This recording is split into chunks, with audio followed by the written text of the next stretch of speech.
Okay, just testing the connection. Hopefully you can hear us. Let me see you guys if you can hear me properly on my other screen. Hopefully you can.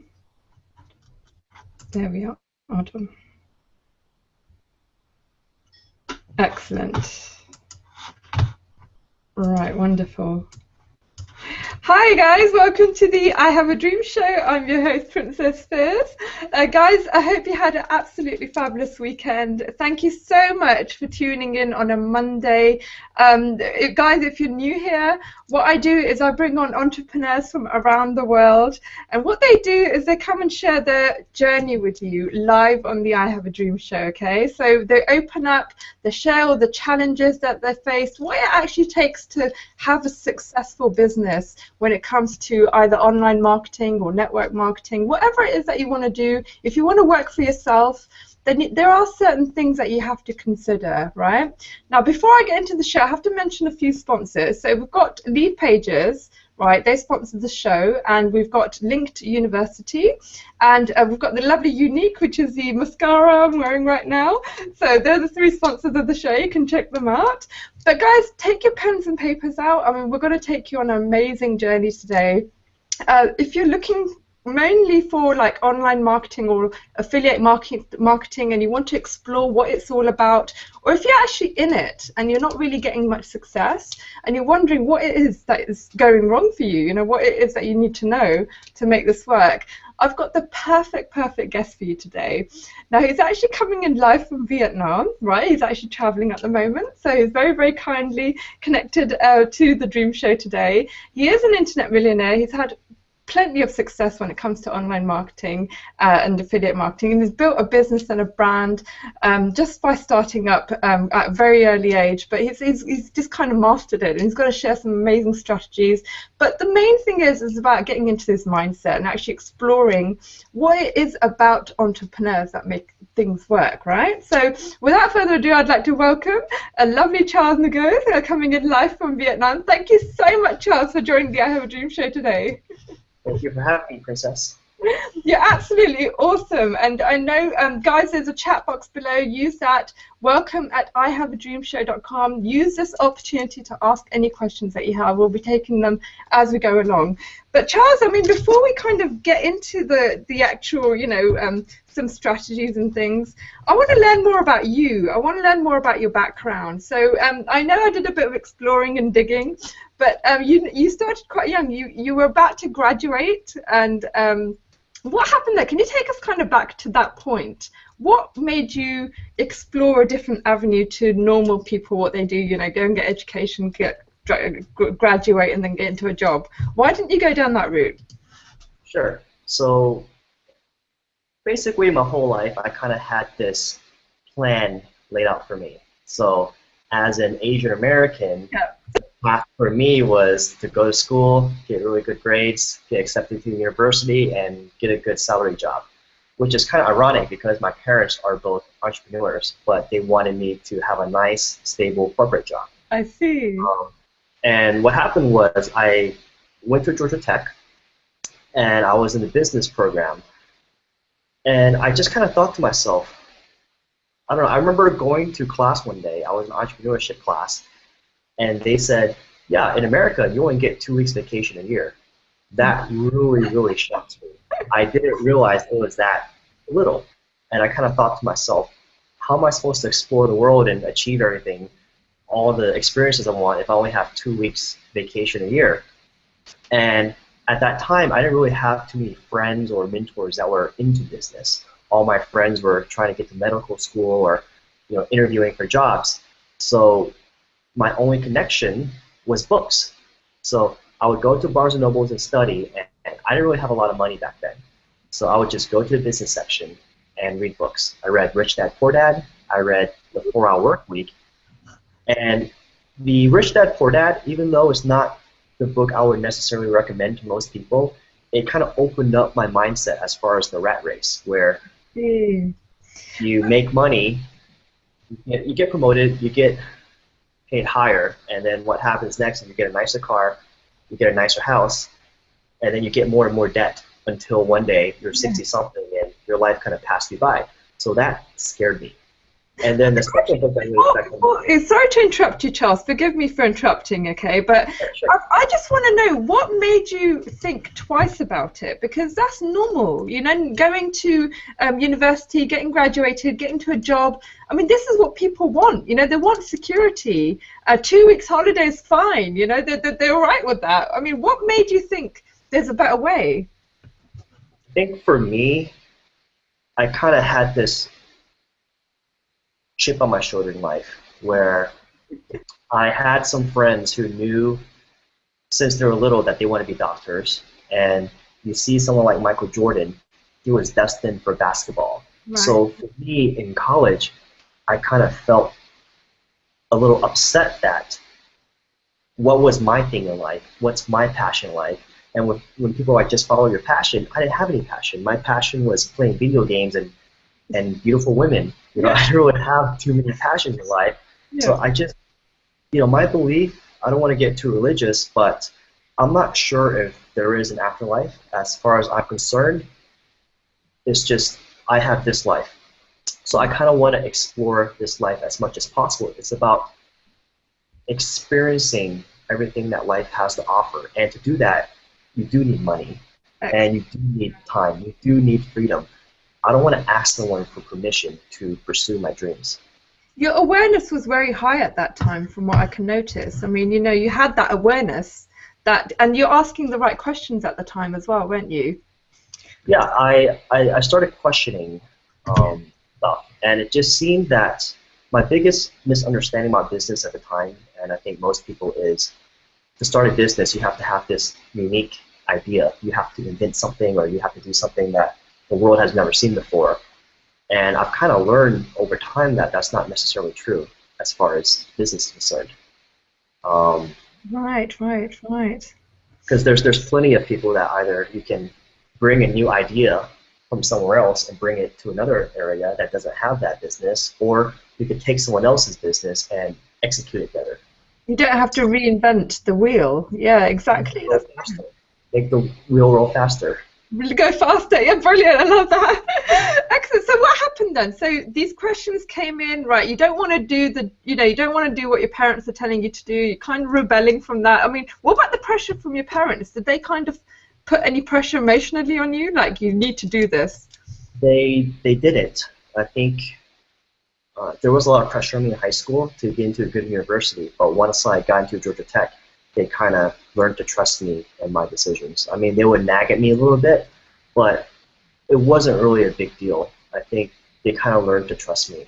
Excellent. Right. So I didn't have that pressure from my parents. I didn't have the pressure from my friends, but it was a lot of self-pressure for me, where if it wasn't about achieving a goal or not, it was just I had to pursue it just to see for myself, because growing up, I was really good at video games. Even in high school, I was amazing at video games. And then I thought to myself, why am I wasting all my potential talent on playing video games? Why don't I just try something else? Why don't I try to get good at life? Why don't I try to get good at business? So I think every person has this competitive nature in them.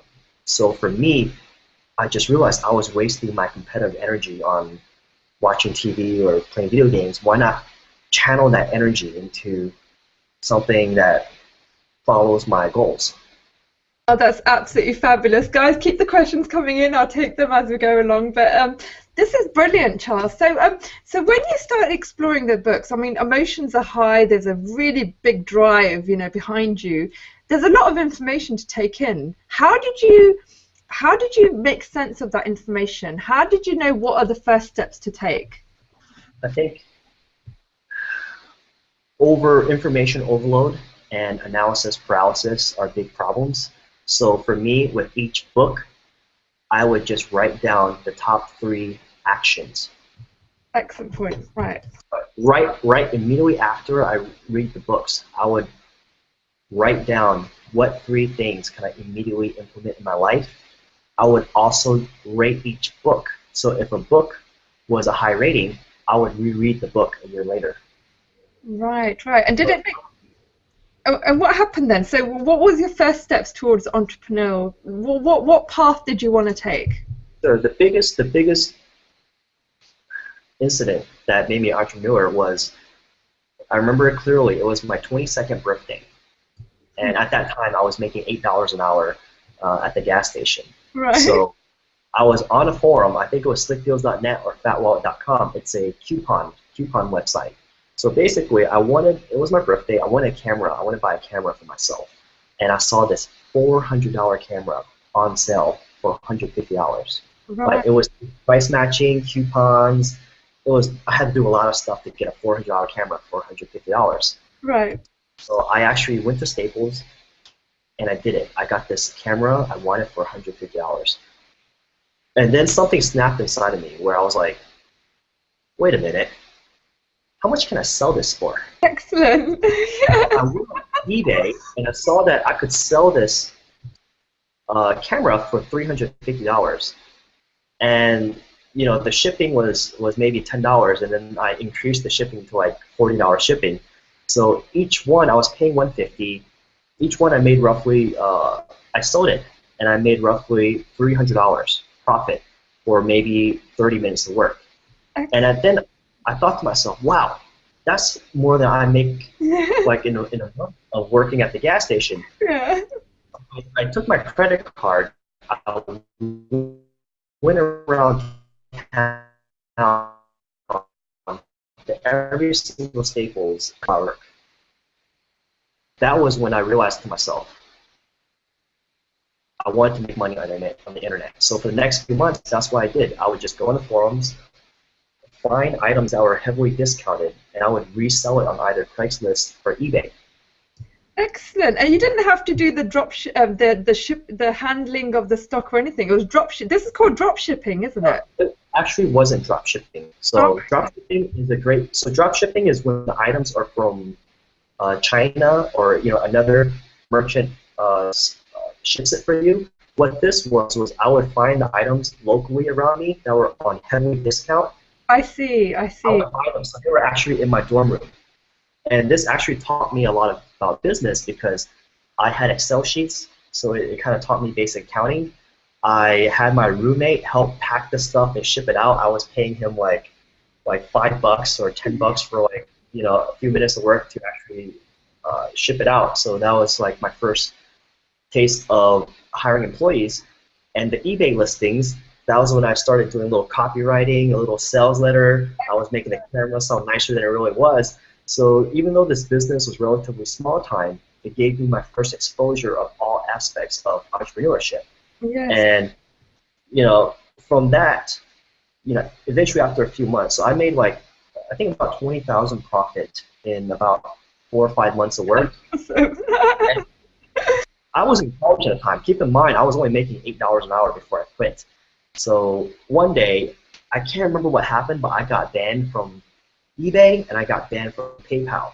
So that was it, because when you're banned from PayPal, you don't have another social security number. So I was banned, and that was how, after that, I realized I like making money on the internet. I like making money at home in my pajamas. I like setting my own hours. So that was when I decided, okay, I like making money on the internet. Excellent, excellent. Is that when your kind of venture started to explore what else I can do on the internet then? Yes. So this was, I still didn't graduate from college yet. This was 8 years ago. Right. And literally, how I discovered internet marketing was I went to Google and I typed in, how do I make money on the internet? And literally, very original, Charles. Very original. I didn't have any mentors. I didn't have any friends that were into this. So I typed that, and that's how I discovered some blogs. I discovered shoemoney.com. I discovered johnchow.com. And what was funny is all these blogs back then were talking about how much money they were making, like these income reports. So I saw one blog and was like, oh, I'm making $20,000 a month. I'm making $30,000 a month. And that was like, oh, wow, I guess the path to making money on the internet is by blogging. Right, So started doing that. And then from there was eventually how I discovered affiliate marketing and paid search. Excellent. So, I mean, it's a good point you make there, because a lot of people do this, don't they? They type into Google how to make money online. I mean, what else do they know to do, you know? So it's a good idea to kind of have a presence online like that, you know, where you can answer those people's questions as the active searchers, really, aren't they? Where you got a blog. You have to take what you get. You know, like I said, I didn't have anybody. I didn't have any friends, any mentors. Google books were all I had, so I kind of, you know, made diamonds out of coal. Excellent. So what happened then? I mean, obviously you were probably, you know, this is another thing. I mean, when you go on the internet and you search like that, you're pulled from all areas. Like sharks out there want your attention. How did you deal with that? So that was a tough part because you don't know who to follow. Okay, some guys can be legit, some guys can be not so legit, and it's hard to tell when you don't have anyone helping you out. So, you know, I did waste money buying ebooks. I did waste money buying courses that didn't really help. I think, you know, my quote-unquote secret was I just kept reading, kept studying. Over time, as I became more knowledgeable, I was able to kind of feel who was real and who wasn't. And then I just kind of noticed that every single of these make money online blogs I followed kept talking about affiliate links, affiliate this. So affiliate means instead of promoting your own product, you promote someone else's product and you get like a cut of it, like 50 or 70%.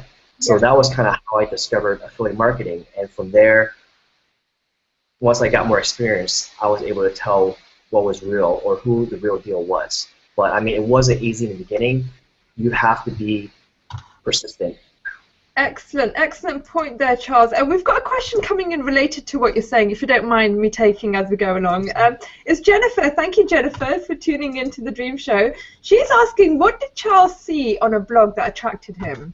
So I think this is a good question, because as a new person online, what strikes out? What are the things that create that connection between you and a stranger, you know, that can actually make you want to read more and follow that person? Sure. So one of the most important things is are they trying to sell me something? Okay. So if you go to a blog and every single blog post they're trying to sell you, then I would be suspicious. Yes. But I like the blogs that focus more on providing value, providing content, and second, as I've grown older, I've kind of learned to read people. So one of the most important traits of success is socializing, and you have to learn how to read people, read between the lines. So over time, you know, as we have podcasts, we have videos, you can sort of, even though I haven't met the blog author, I can kind of get a feeling. You feel a connection, an intimacy, yes. Exactly. So, you know, for me, when I read a blog, I think to myself, okay, what's the person's goal? Is this person trying to help, or is he just trying to make money from me? And there's absolutely nothing wrong with a blog trying to make money from someone, but there's a right way and there's a wrong way to do it. Yes, absolutely agree, yes. So they should focus on content, shouldn't they? Like educating the person. And then they can build that relationship through that education, because obviously, you know, you create yourself as an authority in that person's eyes, right? And then you build that trust for that person to exchange the currency. It takes time. It's like going on a date. You just can't meet a girl and ask her to marry you. You have to go through steps. You have to talk to her. You have to get her phone number. You have to go on a few dates. But the idea is most people, when they start a blog, they're so impatient that they immediately try to take money from someone. It's like whether it's email lists or a blog, you have to take it slow. You have to build the trust before you can move on to the bigger commitments. Absolutely beautiful. That's wonderful. So what was your first program then? What was your experience? I love this. I love hearing the first experience. Yeah, so okay, so I mentioned I started trying to make money by blogging, and I was trying to think, what should I blog about? Because at the time I wasn't really an expert at anything. Yeah. And then that's when I noticed a TV show was coming out called, I think it was on VH1, it was some kind of pickup artist show where a guy goes around trying to meet women. or try and teach guys how to meet women. So I Right. thought, well, hey, if this show becomes popular, then maybe the blogs will get really big, get really good. So Oh, I decided to start a blog in that niche. Unfortunately, I didn't really know too much about women back then, so I actually went to other blogs and kind of rewrote the articles and put my own little spin on it. And I remember, so I started promoting this product called W Dating, David D'Angelo. It was a ebook on how to meet women. So I remember logging in one day and I made $40. And then a few weeks later, I got the $40 in my mailbox. wow. That was one of the greatest moments of my life because that's when I realized, wow, this is real. Like this affiliate marketing is actually real. Like I'm holding a check, I cashed the check, I took the cash out, I spent the money. This is real. Yeah. So that was your first experience. Excellent. So here, the highlight here is, guys, I think there's a key point here. Pick an area that you want to talk about, right? Pick an area that is a problem in the industry or wherever, whatever the market is. So is that what you did? You found a problem in the marketplace and then you provided the solution through education and then the product. There's two ways to look at it. A is you want to solve a pain point. You want to solve a pain. And at that moment, I kind of felt, okay, not being able to have a boyfriend or girlfriend, that's a pain. Yeah. Second is, I guess I kind of looked at it from a opportunity versus competition. So I kind of saw this area as, look, there's a lot of opportunity because it's men who are single, and because there weren't that many blogs, I felt there wasn't a lot of competition. So that's why I was interested in it. Right, I see, I see. Right, so I mean, nowadays, Charles, have things not changed now? I mean, there is a lot of competition in certain niches, and I mean, relationships is full. But I mean, I still believe if you've got a passion for something, you can make it happen, right? I think, well, my thoughts were from 8 years ago, and my thoughts have evolved quite a bit since then. The first way it has evolved is I am not scared of competition. In fact, I seek out competition, and I thrive in a competitive environment Love because that. where there is competition means there's an audience, Yes. means money, means there's a lot of opportunity. Hmm. So the biggest areas, I call it the triangle is uh, wealth, relationships, or health, wealth, and relationships. So if you can get big in one of those areas, you can get really rich. So everyone, until the end of time, people want to lose weight. People will want to improve their relationships, and people will always want to get rich. So it doesn't matter if it's 2,000, 3,000, 5,000 years from now. Yes. Those will still be The issues. demand would always be there, yes. Right, excellent. Yeah, that's absolutely true. So what happened then? I mean, so when you built your blog, how did you expand then? What did you look for? But actually, let me ask you this question, Charles. We know the statistics of online marketing, right? They're very, very high when it comes to failure. Can you reveal the truth about it? What is actually going on that people don't get success when they start up as affiliate marketers? I think success needs clues. So the fundamentals of success, I've noticed, are not specific to internet marketing or affiliate marketing. It's you can learn from everyone. So Yeah. for me, when I was going through failure, I could learn from even people that played sports. It's all the same formula. So what I kind of learned over time is to get making the ability to make money or get good at internet marketing is a skill. You Yes. can't go to school for it or you're not born with it. It's a skill. And the only way to develop a skill is through practice. So what I've noticed is most people that want to get rich or they want to make a lot of money, they're caught up in looking for a magic bullet. They're caught up in trying to find this one little secret tool or this one little ebook that's going to solve all their problems when the answer is actually just taking action, getting that practice in.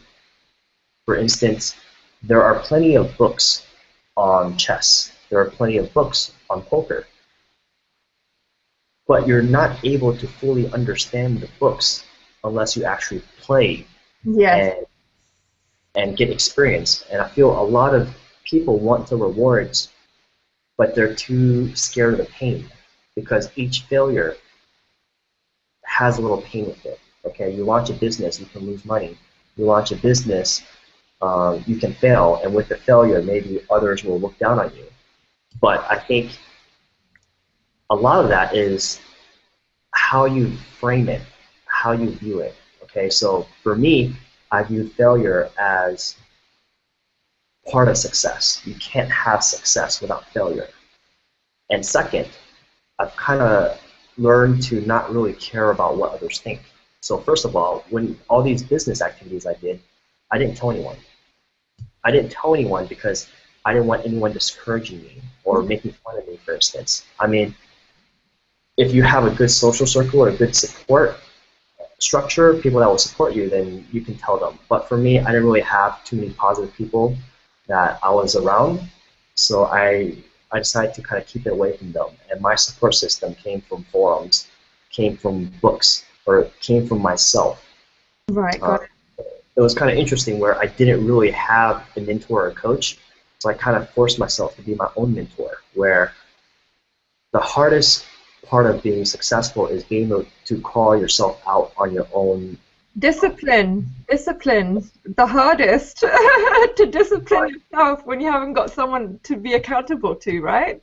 Yeah, so I would just be accountable to myself, and I would know when.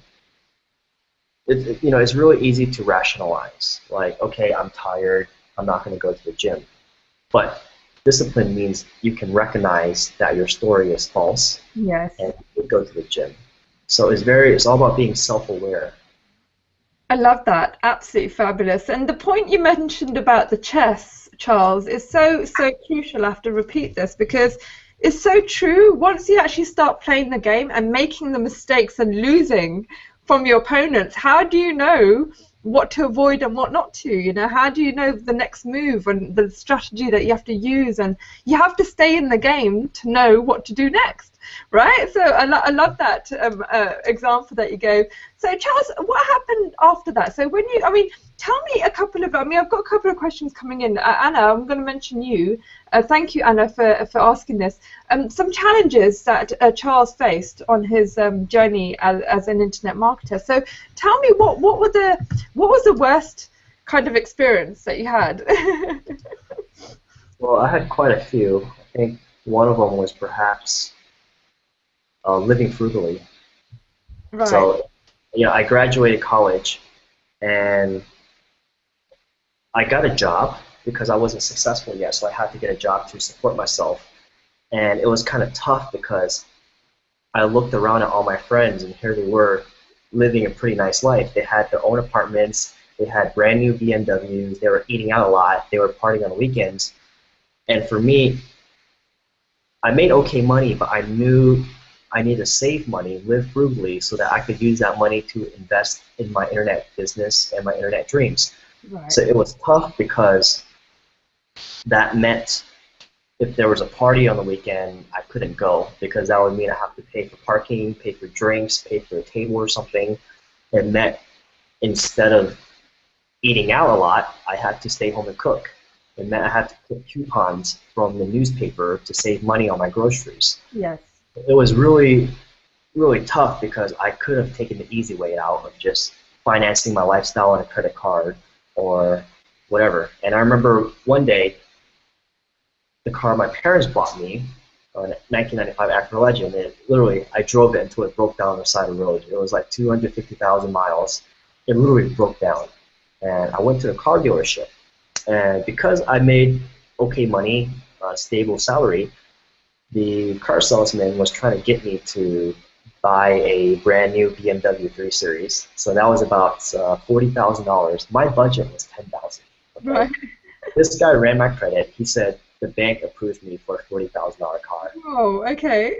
I feel about how I deserve this car, and I thought to myself, okay, I have to finance this at an outrageous interest rate. How do I deserve this? So it was tough for me to turn it down because his sales pitch was good. And part of me was thinking to myself, okay, I've sacrificed so much. How about I get this car and then I'll make myself work harder. So that was kind of one challenge I had of resisting temptation. Social pressure, yes. Second challenge was perhaps the mindset of believing myself to keep going because I didn't have similar mindset friends. I didn't have mentors. So, and part of me didn't really know if this internet marketing thing was real or not. You know, because I was just thinking to myself, oh, could this just be, am I just a puppet? Is everyone trying to make money from me? Yeah. So it was tough to have faith in myself. But I thought, you know, what kept me going was thinking, this is all I have. Like, at the age of 22, 23, I'm not going to be a rock star. I'm not going to be a famous actor. I wanted those kind of lifestyles where I had money, I could travel, I could do all that. But, you know, I wasn't going to be like a rock star or anything. So I kind of thought to myself, okay, this internet marketing thing, this is my shot. This is all I have. If I don't make this work, I have nothing. So what I did was I put the pressure off of me where, you know what, I don't have to be successful in 6 months. I don't have to be successful in a year. I have the rest of my life to do this. I feel a lot of people, when they want to be successful, they're not patient. They want to be successful in 6 months. They want to be successful in 1 year. It's like, why are you in such a rush? Why not just be patient, make progress, stick to your path? Isn't it better to be successful in 5 years than to burn out after a year and never, ever be successful? So I feel most people just need to be a little bit more patient and focus on the process of perfecting your craft, the process of working a business every day. It's not about making $1 million. It's about who you become. I love that.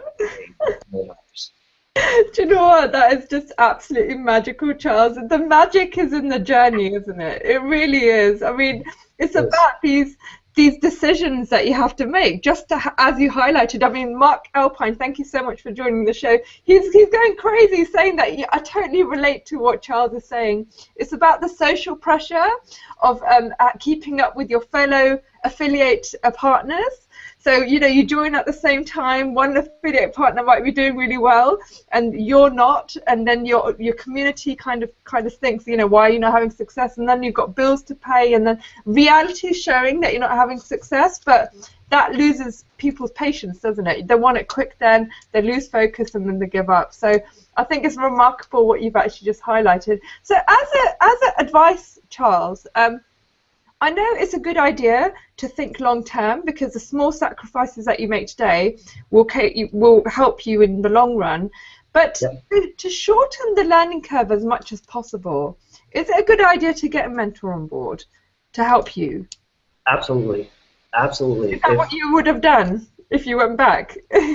Well, I mean, I did try. It's just I couldn't find anyone. Oh, okay. That was a problem. I didn't know anyone. I think, like I said, success leaves clues, and if you want to be, if you want to be a grandmaster at chess, you need a chess coach, and it just quickens the learning path. The only issue is it's quite difficult to find a proper mentor or a proper coach. I mean, there are some, but if they're really good, then it might cost money. Yeah. So one tip I have for finding a mentor is perhaps, for instance, in affiliate marketing, when someone wants a mentor, they will try to email me or they'll ask me to mentor them or ask me for advice. The issue is I only have 24 hours a day. I can't help everyone, and everyone is seeking my help. So we're happy. Forgive me, Charles. The connection's breaking. Okay. Sorry, forgive me. If you can just repeat that last. Sorry about that. Okay. Yeah. Yeah. So, for instance, in internet marketing, many people try to seek my advice or mentorship, and unfortunately, there's only 24 hours in a day. I have 2 businesses. I just don't have time. Instead, a better path is perhaps trying to find someone who's near you, See if there's like a local meetup. If you're trying to do SEO or you're trying to do drop shipping, try to see if there's like a local meetup in your city. Try to find someone that's actually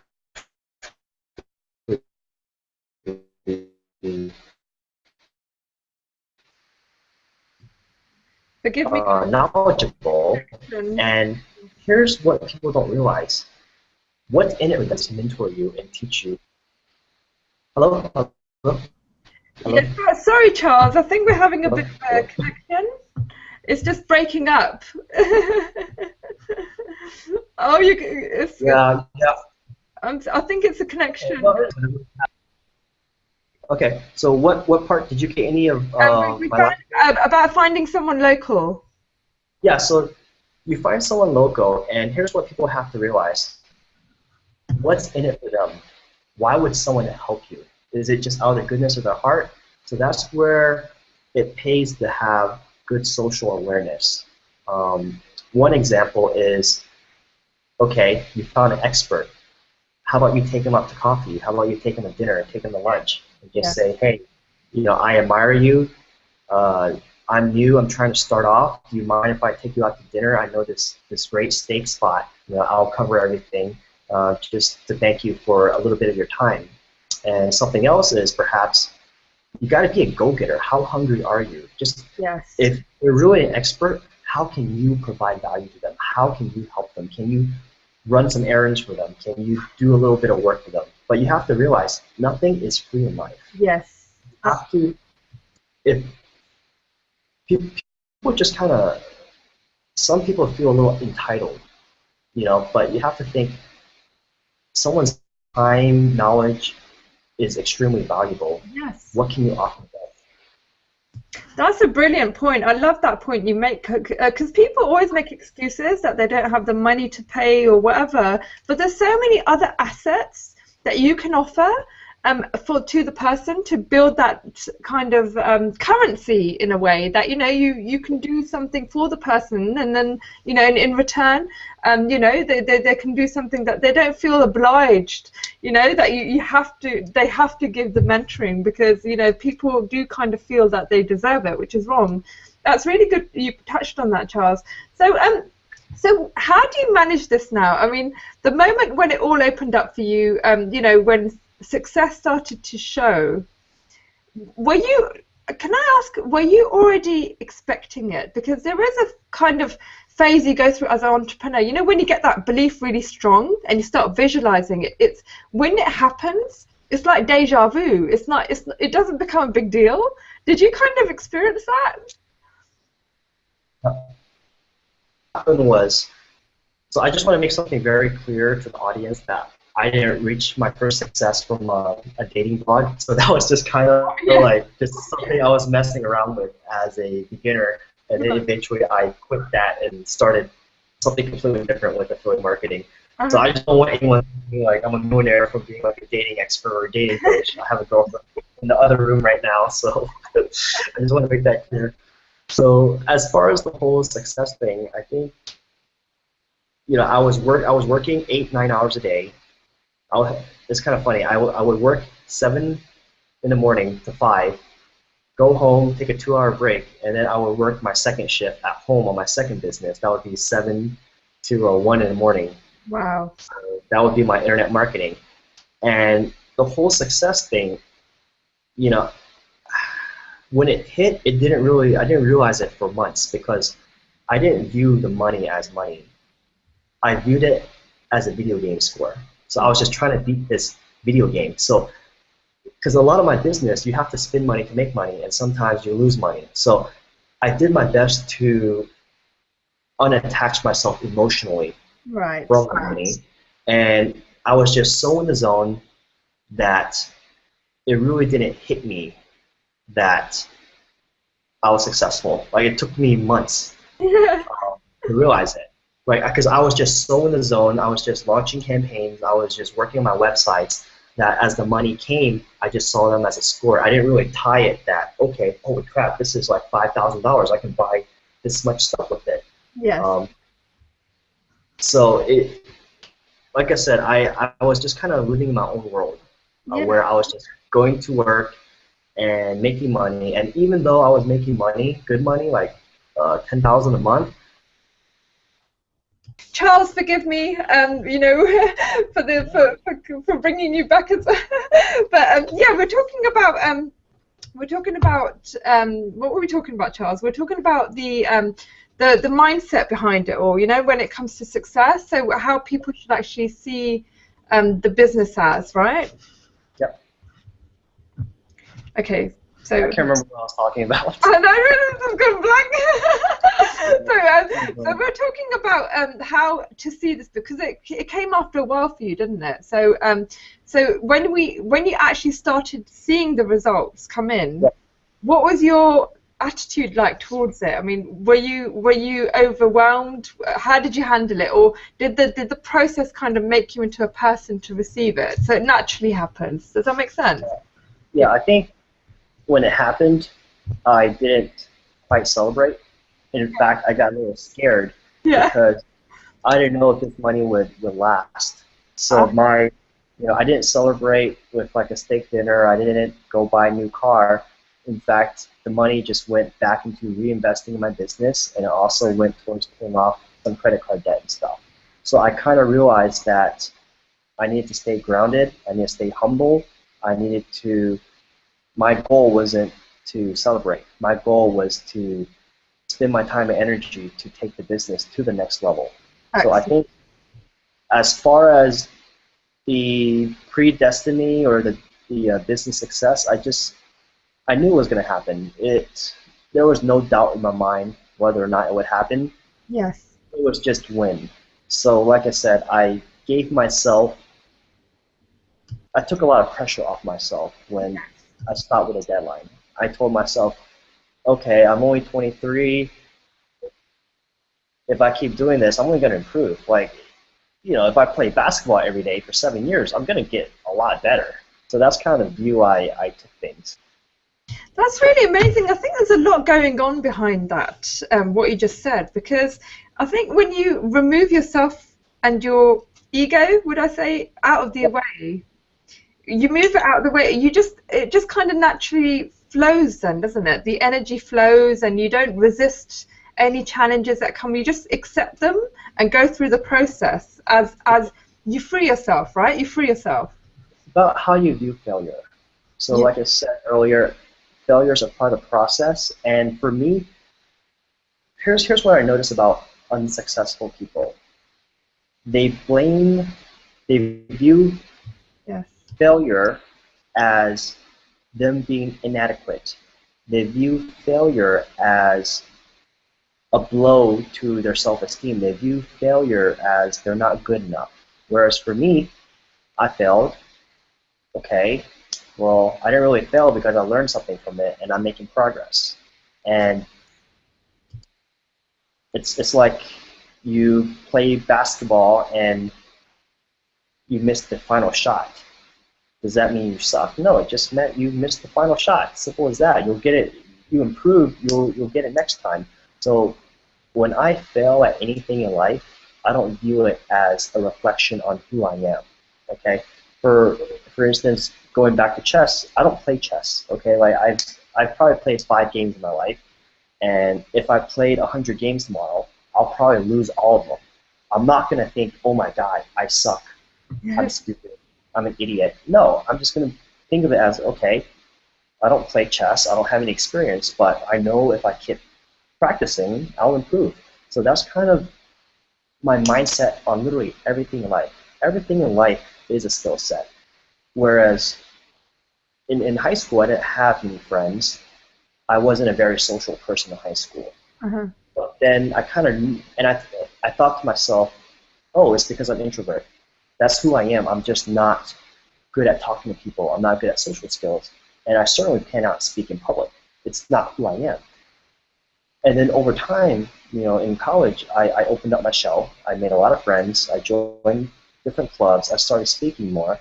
And that mindset really made me realize that, okay, that's a skill.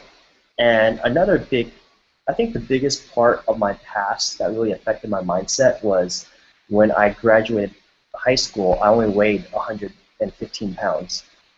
So I'm American, we use pounds. I don't know what that is in stones, but 100 pounds. So basically, I was skinnier than most girls, and that was quite embarrassing for me. Right. And then I started working out, and I gained a lot of weight. I gained a lot of muscle. So my whole life, I thought to myself, my image of myself is I'm just a skinny Asian guy. Okay, like it's my genetics. Perhaps I have some kind of worm inside my stomach that prevents me from gaining weight. But when I finally conquered that, I gained muscle, I gained weight, I liked what I saw in the mirror. That's when I realized, wow, all the failures in my past were because of my negative beliefs. Yes. So that's kind of why whatever happens in life, I'm very stoic. I look at failure like a scientist. You know, I look at failures like data, and I just kind of analyze it. What's wrong? How can I improve it? But there's really not much negative emotion compared to other people. Excellent. So how do people view failure then? They view failure, I think the first mistake people make is they view failure as the single event, where, you know, coming from a technical background, you need data, you need statistics, you need significant data. So just because you failed at one business doesn't mean you're destined to fail at that business forever. You need more experience, you need more data points. Yeah. Okay? So let's take fishing, for instance. As you can tell, I love analogies. They kind of make... I love them too. They make sense. easier to comprehend in my mind.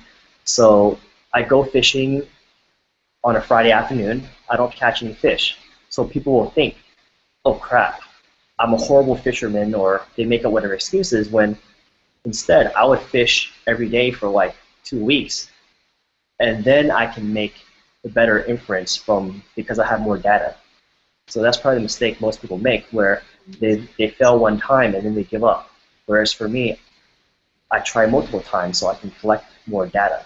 Excellent. I love that. These analogies are just so good, Charles. It's brilliant. So when you're fishing, I mean, then you can analyze what kind of net to use, where to put the pole, what time, which area of the pond is the right time to go to at which time. You know, all these little things that give you information to make the decision. There are so many variables that yes, you don't even know exist. For instance, what if there was 1,000 people fishing last night and they fished everything and you don't know about it? Or perhaps something with the weather, or a factory dumped some chemicals in it. Like, you don't know unless you have more data. Excellent. I love that. Absolutely brilliant. People are going mad. The guys, this is absolutely fantastic stuff, right? So I hope you guys are taking notes and everything. But so Charles, tell me then. So when you actually started receiving this, you know, getting recognised for your success and everything, how did you stay like firmly on the ground? Because I know it can get to people's heads and they can lose everything. You know, when they say spiritually as well, you know, if even someone that reaches the highest level, one thing can bring them back to the first stage, you know, of completely just eliminating all that hard work and effort and growth. Is there any stage in your on your journey that you kind of stumbled back to the first stage, or did you actually, were you aware that these things can actually, you know, ruin you in a way? Sure. So success can actually hurt people. Yes. Because, you know, it depends how you handle success. And most people, once they make a little money, they get, you know, cocky, or they get lazy. So there's two lessons I have. The first one is, you know, I was quite quiet with my success. I didn't want people to know that I was doing well. And the mistake I made was I bought a really nice car. It cost me $100,000. I bought for the car there, I bought a Nissan GTR. And the problem is, okay, now I got the nice car, that means I need a garage. So I upgraded to a really nice condo. Once I got the nice condo, that meant when I went on dates, I had to eat at really nice restaurants. Okay, now I have a nice car, I have a nice condo, that means I need nice clothes. And I remember one instance where I went to the club with the girl I was dating at the time, and I was only there for 20 minutes, so I decided to stand by the bar to get a drink. And someone I knew came up to me. He was like, "Hey man, how are you doing? Where's your table at?" So keep in mind, at this club, tables were at least $1,000. Right. So I was like, I don't have a table. I'm just here for like 20 minutes. He's like, "Oh, business must not be doing too well then, or whatever." Right. I thought to myself, "Wow, what a jerk." What a jerk. And then Yeah. I realized, I kind of lost my way. I kind of lost my way because I was all about, staying under radar, reinvesting money into my business, and staying quiet. And once I got the car, that kind of led to what I call lifestyle creep, where everything kept increasing. And I kind of noticed that I started spending money on things that were to impress other people rather than what truly made me happy. Got it. And what helped me escape from that was actually traveling. So a few years ago, I moved overseas to Asia. So I moved to Bangkok, I moved to Vietnam, I lived overseas for 3 years. So right now I'm based out of Atlanta. So living overseas, it woke me up again because I started seeing and knowing people who didn't make a lot of money. They made maybe like what, $200 a month, but they were probably happier than I was. Yes.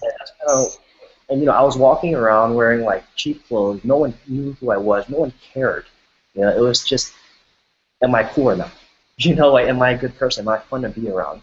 Whereas I kind of got caught up in a certain lifestyle and other people's expectation back in my hometown. So it felt really great to escape that trap. And for me now, it's a tough balance because I am a brand. I teach people how to make money.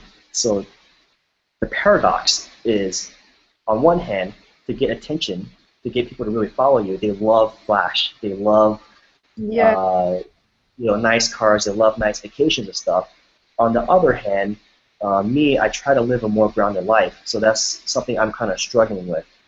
So that's why a lot of my branding is based around sharing knowledge and helping others. Because no matter how wealthy or rich I become, there's always someone richer. There's always someone with a nicer watch. There's always someone with a nicer car. So that's kind of when I thought about Robert Kiyosaki, how he talked about the rat race when you have a 9-to-5 job. Well, even when you're successful, you can easily get caught in another rat race where you're always trying to keep up with others, and you can't ever win unless you escape it. You can't tie your self-esteem to how much money you make or what watch you wear or what car you drive. You have to live life according to your own principles. I love that, Charles, because this is a really strong trait to have, to be strong in society like that, because as you grow, as your income grows, a lot more challenges come in. Challenges don't go, they come in a different form.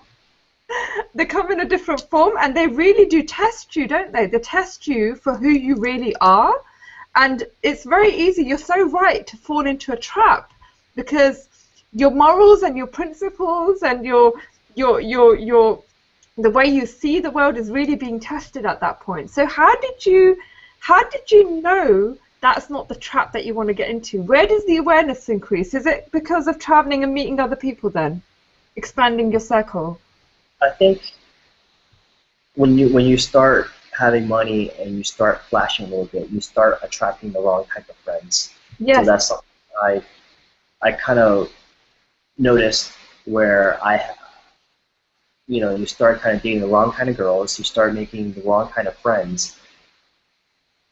So when I kind of noticed that, that's when I realized to myself, okay, I need to tone it down, I need to go back to the person I was, and I need to be a little bit more careful. So there's a popular saying, more money, more problems.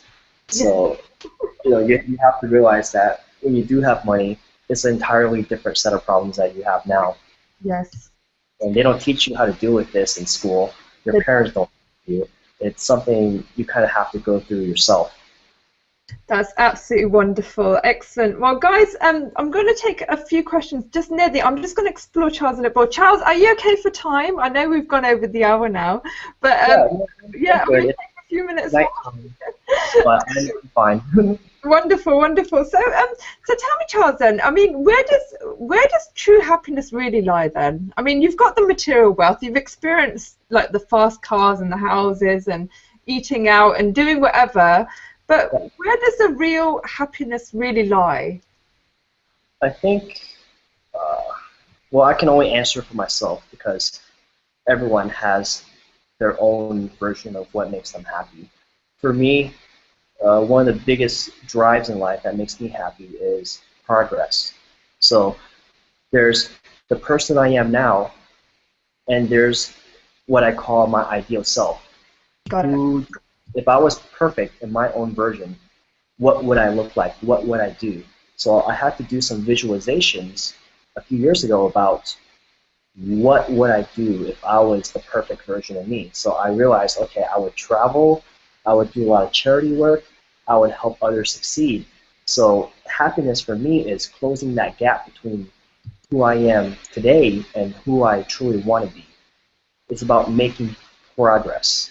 Got it. Second is, I think what's important about happiness is, I've studied happiness quite a bit. I've read a lot of books. I've applied a lot of stuff. So what really helps out with happiness is gratitude. So I went through this exercise where every morning I just sit down and think about what I'm grateful for. And I did this 1 month challenge. So in the beginning it was easy. It was like friends, family, grateful for opportunity. But it started becoming more challenging because I wouldn't let myself use the same excuse. So I kind of realized as I did the exercise, there are so many things to be grateful for. For instance, one is because of my branding, I'm able to have friends in like so many different countries. I'm able to talk to so many people I wouldn't have otherwise, because if I follow my own path, the 9-to-5 path, I would just stay in Atlanta. I wouldn't have friends in India. I wouldn't have friends in the Philippines. I wouldn't have friends in Vietnam. So it's kind of crazy how no matter what country or city I go to, I can just make a blog post and I'll have someone who can show me around or even invite me to their home to eat. That's beautiful. By doing that, it really opened my mind because as I traveled and get to meet other people, I've become less judgmental. I've developed compassion and empathy for others more than just being Atlanta. Other parts of happiness would probably be really valuing experiences over material possessions. I mean, don't get me wrong, I love an iPhone 6 as much as the next guy does. Yeah. But, I remember when I bought my iPhone 6, I was so excited, like, the few hours or the few days before, and when I bought it, a few hours later, I was just like, I got used to it. It's like, okay, I got used to it. You just get used to it, and you're just like, okay, is this it? Yeah. But for me, if I invest in experiences or memories, that's why I travel so much, because anytime I'm feeling down, I can just look at pictures, look at videos, I can recall my memory about being in Bali, being in Japan, being in Colombia, being in UK, and it's like a gift that never stops giving back. That's beautiful. And I think, the biggest thing that makes me happy is perhaps just helping others. It's a cliche answer, but it's so weird for me to go to conferences, go to parties, and just have people. I was in London 3 weeks ago. I was speaking at an event, and there were about 600 there. I had 5 to 10 people come up and say, "Charles, you're the reason why I'm here. Like, because of your blog, you changed my life." Yes. And a watch can't give you that feeling. A new shirt can't give you that feeling. It's like knowing that because of your efforts, you've positively changed someone else for the better. And you know, each of you has that power or that potential. Look, it doesn't have to be, you don't have to be Gandhi. You don't have to be Martin Luther King. Just help one person. Yes. And then your karma or your energy is increased. Okay, don't compare yourself to others. Don't. Oh yeah, that's another big thing. The whole comparison thing, where it's really tough now. Okay, so even our parents' generations, you know, everyone's trying to look richer than others. Everyone's doing that comparison thing. But I feel our generation is worse than ever because of Facebook, because of Instagram, because of Twitter. There's a quote I love. Don't compare your behind the scenes with everyone else's highlight reel. Excellent. What that means is, look, you're always at home. You might be on the computer. You're not doing anything interesting. But on your newsfeed, you're constantly seeing someone's traveling, someone got engaged, someone's at a club, someone's checking into the hottest restaurant. You can't compete against that. It's impossible because people are social crafting, they're image crafting. They choose what they want to share. Yes. Because their post could just be as boring as you, but they only show certain parts. And for me, that's absolutely true because right now, my Facebook and my social media is awesome. Like I am traveling Asia. Like the highlights, isn't it? It's the highlights. Yes. And so that's why, you know, I try to limit my social media as much as possible, and I try to stay grounded where I'm like, okay, he's having a great time, good for him, but you have to stay focused on yourself and not always, you have to focus on making progress. The only person you should compete against is who you were yesterday. Don't compete against your friends, your coworkers, or your brother, your sister, because they're in completely different situations, and everyone has two sides. They have the real side, and they have the side of them that they show to the world. So you can't judge your side with what others just want to show. Okay, like everyone has their own problems. Yes. Everyone has their own demons that they're trying to conquer. So just focus on your own demons. Focus on your own battles. Excellent, absolutely beautiful. Thank you so much for that, Charles. I mean, you've got me literally engaged. I could talk to you for hours. Don't go anywhere now.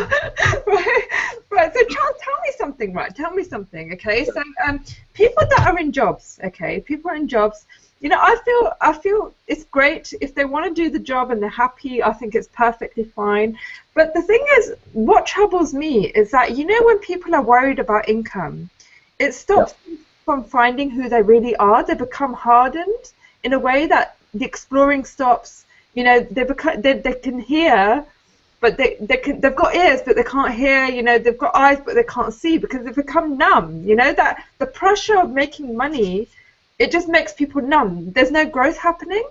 There's no desire for growth, you know. So that's why I say to people, you know, if there is something that's limiting your income for hour trading, it's the worst thing you can do.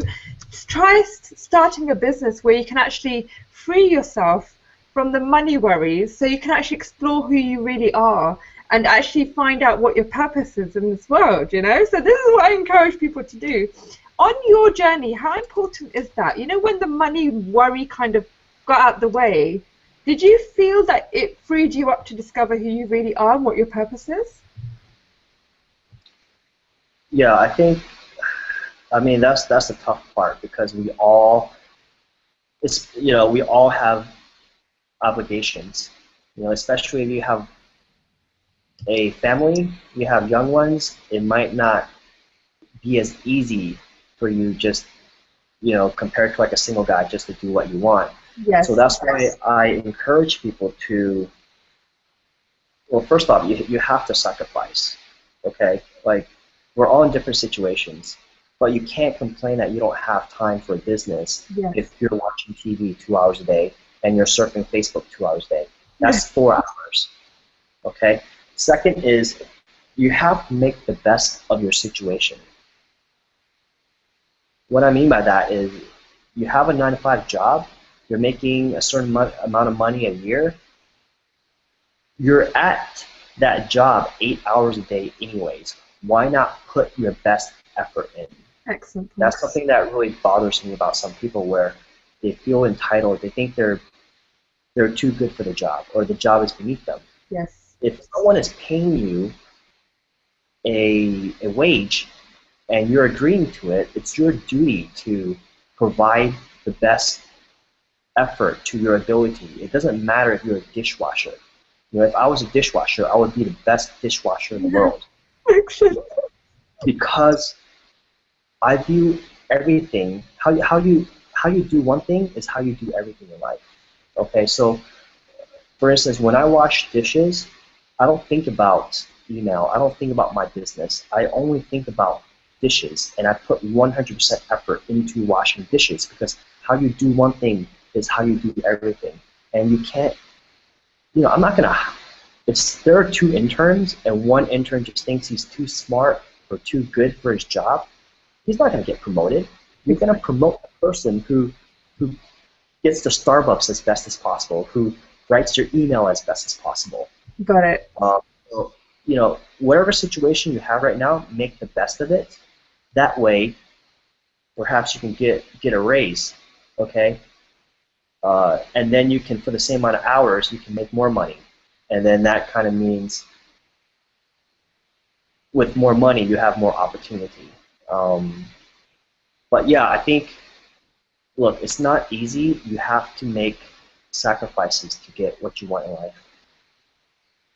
Absolutely, absolutely. And I love the way that you say you should be completely, you know, if you do something, do it like the maximum effort that you can give, because it comes from a place of gratitude as well, doesn't it? Appreciating what you've got. You know, you've got the opportunity, make most of it, and it opens up many other doors when you put your own full effort in as well. Not like moaning, oh my God, there's like a couple of hours left, I have to go home and start again, new day. You know, it's a whole different attitude.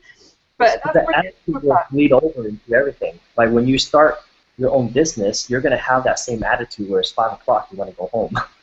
Excellent, Like exactly. That discipline muscle in your mind. Yes. Excellent point, excellent point. Now, I've got another question coming off Stella. Thank you very much, Stella. She's a regular viewer. I love her. She's actually asking a really good question. She's saying to me, how do you, you know, we're in business, people become very firm as well. There's another irony that goes on. You know, when people are into business, their emotions shut down. You know, the compassion shut down for other people, because they're so focused on making things work. How do you keep a balance? Is that right, Stella? Is that the right? Is that, if I've got that right? So she's basically saying, how do you keep a balance, be more human in business as well, so you're not kind of stepping on people to get ahead?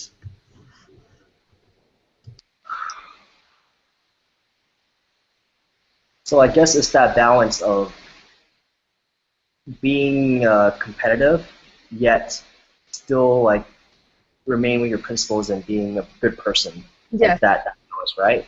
Mm. I think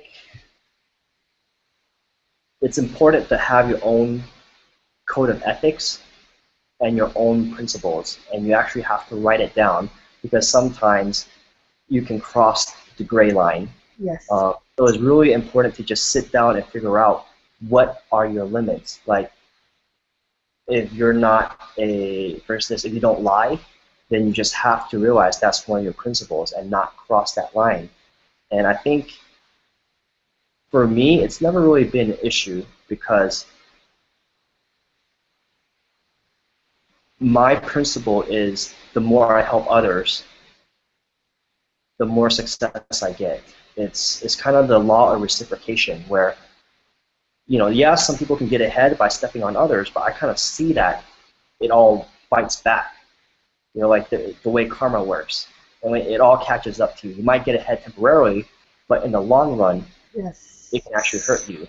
So for me, I actually find that the more ethical, transparent, and honest I am, the more success I get. Absolutely. And I think it's Zig Ziglar has this great quote: "You can have everything you want if you help others get everything they want." Love that. Absolutely brilliant. Oh, love that. Absolutely brilliant. Well, guys, I'm coming to the end of the show now. I mean, I know it's gone past the hour, and I have had an amazing, amazing time. I mean, Charles, you've shared such great wisdom. You know, this is the stuff that people don't talk about, you know? And this is why I love having people like you on the show, because you get it. You just get it. You know, you get what it's really about. It's not about money's great, but it's much deeper than that. It's the magic of the journey, who you become as a person, the things that you learn, and it's all about giving at the end of the day, isn't it? That's where the utmost happiness and kind of fulfillment lies. It is. You know, I think I want to leave the world a better place Yeah. than when I came in, and the easiest way for me to do that is education, just sharing lessons I've learned in life. Like Aristotle did it, Plato did it, Homer did it. I mean, I'm just trying to learn more so that I could help others. I don't have all the answers in life, but on certain areas I feel pretty confident in. And at the end of the day, that's what makes the most difference in someone, changing or helping them shape their beliefs and their mindsets towards success. Excellent, absolutely beautiful. Now, Charles, our vision, okay, for the Dream Show, okay, if people haven't picked up anything on the show, which I'll be very surprised if they haven't, but usually the mission of the show is to learn one thing, right, that will create change in your personal and your business life that can actually transcend to generations. Now, if someone asked you for that one thing, what would that specifically be? What would you actually say to someone to change that one thing about you that transcends to generations to come? Wow, that's a deeper question than I think. I'll give you a minute. Okay, I think I got the answer. It's the fact that every single day, I view every single day is an opportunity and a gift. So that's why, personally, I hate wasting time. I haven't had a single day in the past 10 years that didn't have a purpose. I wake up the night before, I write down what is the purpose of the next day, what are the 3 things I have to achieve, what do I have to do, and then I get to work. So I just feel, I don't want to look back and just wonder, okay, where did 6 months go, where did 3 months go, because stuff happens. I mean, accidents happen, people pass away earlier than expected. So for me, I view every single day as an opportunity to make progress, to move forward towards my goal. And a lot of people don't, the journey of 1,000 miles begins with the first step. Yes. So I view every single day, if I just make 1% progress, then it adds up over time. For instance, being smarter, one way to get smarter is to read a lot. Yet people think, oh wow, I don't have time to read. But if you break it down into the process of, okay, I'm just going to read 10 pages a day, no one has an excuse to not read 10 pages a day. But then what happens is you read 10 pages a day. Once you build the habit, now you can easily read 15 pages, 20 pages. You build this habit over 10 years, that could be 600 books. Excellent. Absolutely beautiful. Thank you so, so much. Now, Charles, we do about a minute of a fire round for my members. Is that okay? Just like a quick fire round of questions, and they're just really, really quick answers, right? So, okay, so I'm just going to go to my other chat window where the members are, which get a bit of a special, privilege. So basically, okay, there's a couple of questions. Okay, Steve, thank you so much for joining the show today. He's asking, I've got a blog. What 3 things can you advise me to make it stand out from the marketplace of much more experienced blogs? Find a unique angle, be authentic. Most important, have an email list, build an email list. I mean, that's not in line, but it's very important. Excellent. Okay, that's brilliant. Kelly, she's asking, what should I look for when searching a opportunity to join? Is it the info products the best way to go to resell info products? Not resell. I would say find your expertise and develop your own products, and then find others to resell it. Excellent. I love that. Thank you so much for saying that, Charles. Yeah, develop your own stuff. Okay, excellent. Okay, so we've got, hold on, let me just go through this. We've got Terry Wahen. Terry, okay, he's asking, is there any particular books that you recommend right now that you're reading that impact you in growth?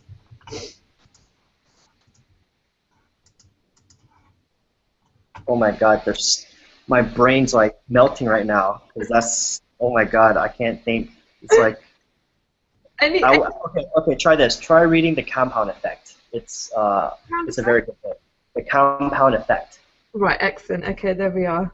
Right, this is related. Are you going to write your own book? Is it a good idea to launch a book in the market to position yourself? Is this a general question, or is it for like me personally? This is a question for you, yeah. It's got yeah. I will in a few years, but now is not the time. I'm quite busy. Okay, brilliant. Okay, are you coming to London? I just left London, so I'll be back within a year. Definitely coming back. Excellent. Okay, right. I have an offline business. Okay, this is David again. I have an offline business. Okay, is it a good idea to grow that online or try online marketing? I don't really understand the question, David. Do you want to scrap your offline business and start online marketing, or? Okay, yeah, he wants to scrap his offline business and start online marketing. Is that a good idea? Absolutely, because the fact that you are asking this means you don't have the passion for your offline business. Exactly. The fact that you're even entertaining this idea means your mind's not in that offline business game, and yeah, just quit. Just quit it. It's true. It's true. If you're not passionate about something, you're just wasting your time, you know. So just to get on with it and move on. Ability to make quick decisions. Is there any exercise that you do to help that? So this is a problem with a lot of people, Charles. You know, they tend to sit on the fence for a very long time and not make decisions quickly and powerful decisions. You know, do this. Yeah. It's called the 80% rule. Okay. Yeah. The problem with everyone is they try to make the perfect decision. Make a decision that's 80% good enough, and just stick with it, because you're never going to find the perfect decision. Just the best thing to do, get something that's good enough. Like I booked the hotel I'm taking my girlfriend to Thai Island next month. I noticed myself, I was spending like an hour trying to find the perfect hotel, and I was just like, you know what, screw it, 80% rule. This hotel is good enough. I booked it. I'm not wasting any more time on it. Excellent. 80% rule. Excellent. Love that. Right, guys, that's enough now. A minute's up. Okay, thank you so much, Charles. That was absolutely extraordinary. I'm in debt to you, right? Okay, so whenever you come to UK, I'm your host, and I'll take you around. But Charles, as you are on the I Have a Dream show, can we have the honor of hearing what your dream is? What is my dream? I